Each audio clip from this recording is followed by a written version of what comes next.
to see a lot of healing and a lot of survivability in here, so we really want to emphasize that as kind of pushing the Mage and Warlock a little farther apart in the design space. So, start right off with some different ways to get health. Dark Regeneration, just click to get some of your health back. It takes a little bit of time to build up here, so it's not just an instant burst of healing.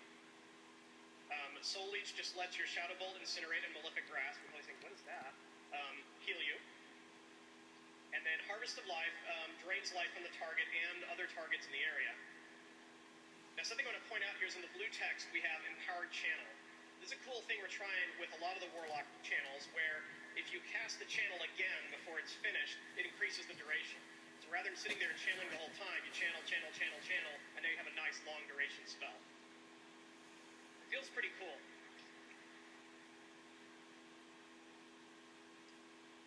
Okay, here are 3 different ways to control the bad guys.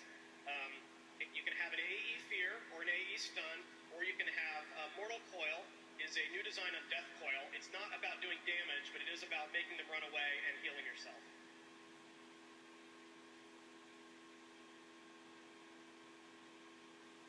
Is about survivability. Hour of Twilight returns some health back when you get hurt. It's a passive, unlike the previous regeneration one. Soul Link shares damage with your pet while it's up with your demon, but the demon has to be alive. And then Sacrificial Pact is the kind of the existing Voidwalker ability. Your pet sacrifices itself, but also makes you immune to damage for a short period of time.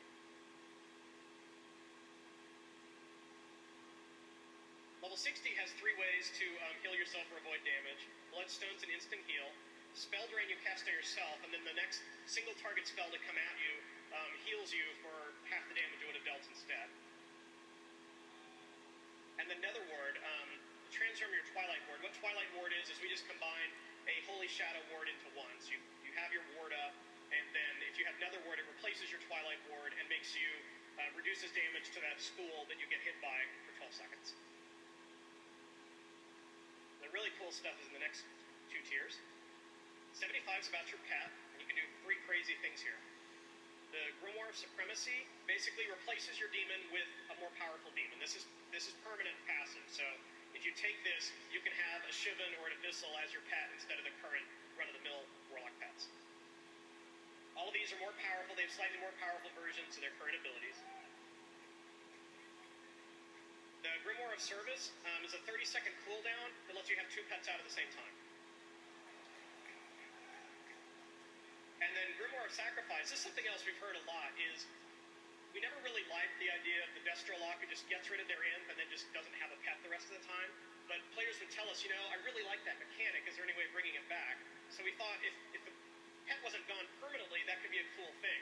We really like the feel that, like, the hunter cares about his bear or his rabbit, his bear, his tiger. You can make rabbits tameable pets. But the demon, the Warlock doesn't really care about the demon. The demon's just kind of a tool for the Warlock, and if it makes sense to kill the demon in order to burst your DPS for a little bit of time, the Warlock will probably take that trade. And then level 90 is themed about demons, not your demons, but some really powerful demons from Warcraft lore. All of these do some pretty crazy things. Archimon lets you curse an enemy, which will also take damage you do to that enemy. Kil'jaeden's Cunning lets you cast while moving, straight up. Doubles the cast time or the period of the spell you're casting while you're moving. And then Illidan's Guile lets you do a little bit of splash damage to other enemies in the area with your 3 main nukes there.